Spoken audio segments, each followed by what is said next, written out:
YS Jaganmohan అనే జగన్మోహన్ రెడ్డి అనే నేను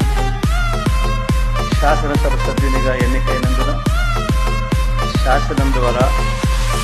నిర్మితమైన భారత రాజ్యాంగం పట్ల నిజమైన విశ్వాసం, విధేయత చూపుతానని, భారతదేశ సార్వభౌమాధికారాన్ని, సమగ్రతను కాపాడుతానని, స్వీకరించబోయే కర్తవ్యాన్ని శ్రద్ధాసక్తులతో నిర్వహిస్తానని దైవ సాక్షిగా ప్రమాణం చేస్తున్నాను. ఆంధ్రప్రదేశ్ శాసనసభ